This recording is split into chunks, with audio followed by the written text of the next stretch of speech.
இன்னைக்கு முருங்கை இலை பொடி பண்ண போறோம்ல. ஆமா, ரொம்ப நல்லா இருக்கும். அது வந்து இட்லி தோசைக்கு நல்லா சூடா சாதம் போட்டு நெய் விட்டு சாப்பிட்றதுக்கும் நல்லா இருக்கும். இது வந்து முருங்கை இலை வச்சிருக்கேன். முருங்கை இலை இல்லாம வெறும் இதே மாதிரி பருப்புலயும் நல்லா இருக்கும். கருவேப்பிலை முருங்கை இலை அது மாதிரி எந்த இலை போட்டு பண்ணாலும் அதுவும் நல்லா இருக்கும். நம்ம வந்து முருங்கை இலை இருந்தது இன்னைக்கு, ஸோ அதை வச்சு இந்த வாட்டி இப்படி பண்ணலாம்னு நினைச்சேன்.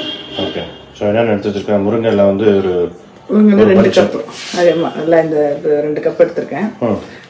மிளகா வந்து காரத்துக்கு அந்த காம்பு கும்பெல்லாம் எடுத்துட்டு வரும் நல்லா மட்டும் எடுத்துக்கணும். எடுத்துட்டு நல்லா காய வச்சிருக்கேன். நல்லா அலம்பிட்டு உணச்சினோம்னா அதில் நிழலே உணச்சிட்டா கூட காஞ்சிடும். 2 நாளாக காஞ்சிடும். ஓகே, இப்போ இந்த சம்மர்னால வச்சோடனே காஞ்சிடும். அதை வெயில் வச்சு காய வச்சோன்னா ஓகே. அது அப்புறம் மிளகா காரத்துக்கு ஏற்ற மாதிரி. இது வந்து கொப்பரை ஒரு அரை மூடி எடுத்திருக்கேன். அரை மூடி கொப்பரை. ஆமாம், அது வந்து மஞ்சள் பண்ணதுனால கொஞ்சம் மஞ்சளாக இருக்கு, வேற ஒன்றும் இல்லை. மஞ்சளை சீச்சன இல்லையா, அதே இதில் சீச்சனால கலர் இப்படி இருக்கு. அப்புறம் கருப்பு உளுத்தம்பருப்பு 1 டம்ளர் கோபுரமா, கடலைப்பருப்பு கோபுரமா 1 டம்ளர், துவரம்பருப்பு சாதாரணமாக 1 டம்ளர்.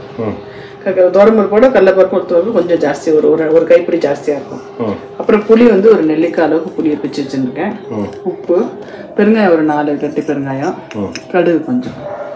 ஃபர்ஸ்ட் என்னன்னா எண்ணெய் விடாமல் இந்த 3 பருப்பையும் வறுத்துன்றேன். ஃபர்ஸ்ட் வறுத்துக்கேன். ஃபர்ஸ்ட் ஓகே, பருப்பெல்லாம் போட்டு பண்ணுறதுனால நம்ம வந்து வெறும் சாதம் போட்டு நெய் விட்டு பண்ணி சாப்பிட்டுட்டு குழம்பு ரசம் வைக்காத அன்னைக்கு பண்ணிக்கலாம்.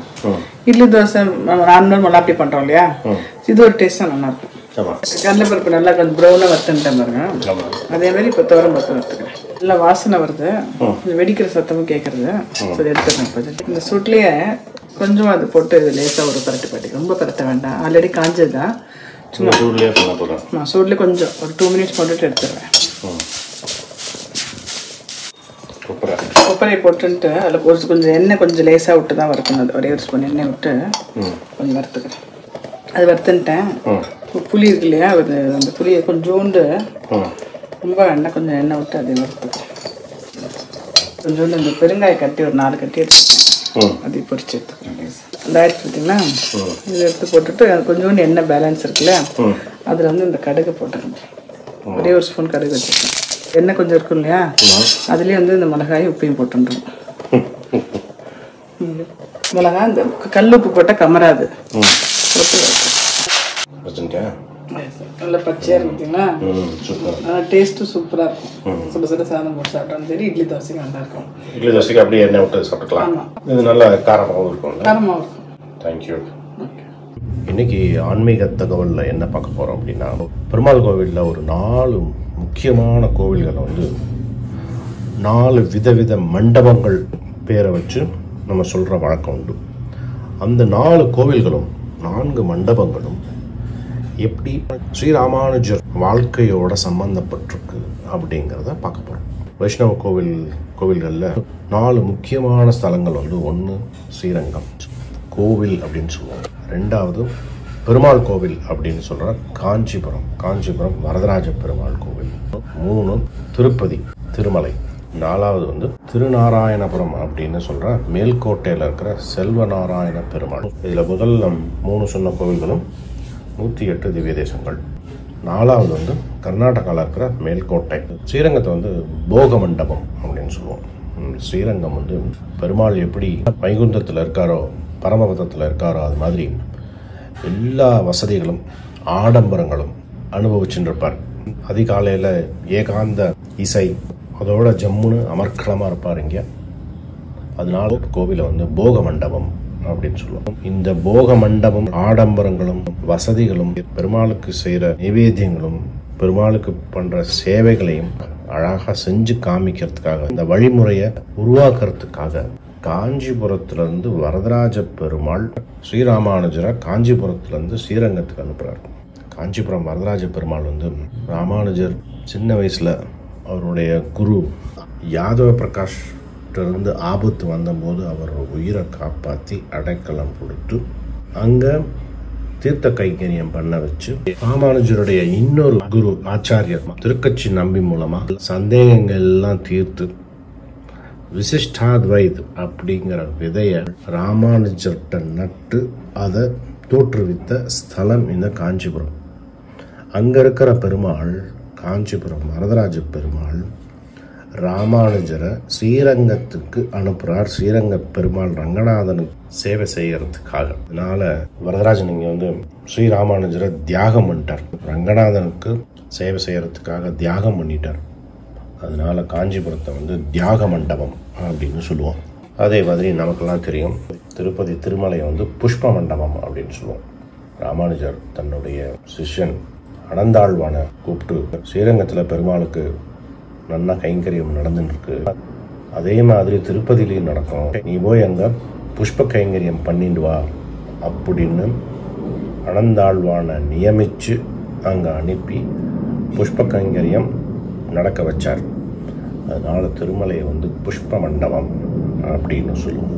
மேல்கோட்டையில் இருக்கிற திருநாராயணபுரம் செல்வநாராயண பெருமாள் ஞான மண்டபம். இந்த ஸ்தலத்தில் வந்து பெருமாள் வந்து நாரதர், மைத்ரேயர் அந்த மாதிரி முனிகளுக்கெல்லாம் ஞானத்தை போதிச்ச இடம். ராமானுஜர் இங்கே தங்கி இருக்கும்போது அங்கே இருக்கிற இந்த மன்னனுடைய பொண்ணுக்கு இருந்த தீராத வியாதியை தீர்த்து விசிஷ்டாத்வைதத்தை போதிச்சு அவனை ஸ்ரீ வைஷ்ணவால மாற்றி, அதே மாதிரி எண்ணற்ற பக்தர்கள் அவளுக்கு போதிச்சு ஸ்ரீ வைஷ்ணவாலா மாற்றினார்.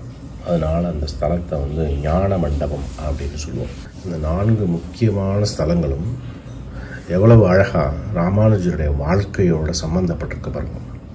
ஸ்ரீரங்கத்தை வந்து போக மண்டபம் அப்படின்னு சொல்லுவோம், காஞ்சிபுரத்தை தியாக மண்டபம் அப்படின்னு சொல்கிறோம், திருமலையை புஷ்ப மண்டபம் அப்படின்னு சொல்கிறோம், திருநாராயணபுரம் செல்வநாராயண பெருமாள் ஸ்தலத்தை வந்து ஞான மண்டபம் அப்படின்னு சொல்கிறோம். இந்த 4 மண்டபங்களுமே ராமானுஜருடைய வாழ்க்கையிலே அவருடைய சரித்திரத்திலே சம்பந்தப்பட்டிருக்கிறதுனால இதுக்கு வந்து ஒரு முக்கியமான ஒரு ஸ்துதி உண்டு, ராமானுஜ ஸ்துதி. இந்த 4 மண்டபங்களையும் சேர்த்து ஒரு ஸ்துதி இருக்கும்.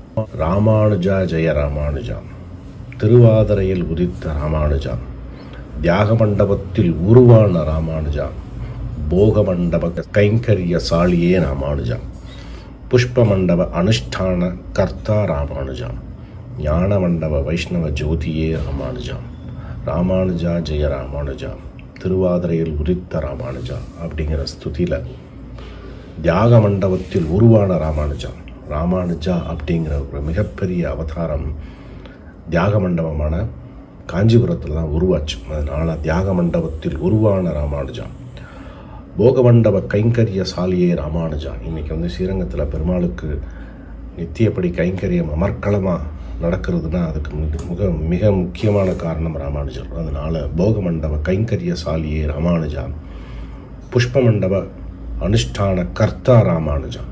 புஷ்ப மண்டலத்தில் புஷ்ப கைங்கரியம் திருமலையில் பண்ணுறதுக்காக தன்னுடைய சிஷ்யன் அனந்தாழ்வானை விட்டு கொடுத்து அங்கே புஷ்ப மண்டபத்துக்கு புஷ்ப கைங்கரியம் பண்ணுறதுக்கு அனுப்பிச்சார். அதனால் புஷ்ப மண்டப அனுஷ்டான கர்த்தா ராமானுஜா அப்படின்னு சொல்லுவோம். ஞான மண்டப வைஷ்ணவ ஜோதியே ராமானுஜா, ஞான மண்டபமான மேல்கோட்டையில் வைஷ்ணவ ஜோதியா, அங்கே வந்து வைஷ்ணவ சம்பிரதாயங்களையும் வைஷ்ணவ கோட்பாடுகளையும் போதிச்சு எல்லாரையும் வைஷ்ணவ பக்கமாக திருப்பினார். அதனால் ஞான மண்டப வைஷ்ணவ ஜோதியே ராமானுஜா அப்படின்னு சொல்லுவோம். இந்த ஸ்துதி வந்து ராமானுஜர் ஜெயந்தி அன்னைக்கும் ராமானுஜரை சேவிக்கும் போதும் தினந்தோறுமே நம்ம இந்த ஸ்துதியை ஞாபகம் வச்சுக்கலாம். ராமானுஜா ஜெய ராமானுஜா, திருவாதிரையில் உதித்த ராமானுஜா, தியாக மண்டபத்தில் உருவான ராமானுஜா, போக மண்டப கைங்கரிய சாலியே ராமானுஜா, புஷ்ப மண்டப அனுஷ்டான கர்த்தா ராமானுஜா, ஞான மண்டப வைஷ்ணவ ஜோதியே ராமானுஜா, ராமானுஜா ஜெய ராமானுஜா, திருவாதிரையில் உதித்த ராமானுஜா.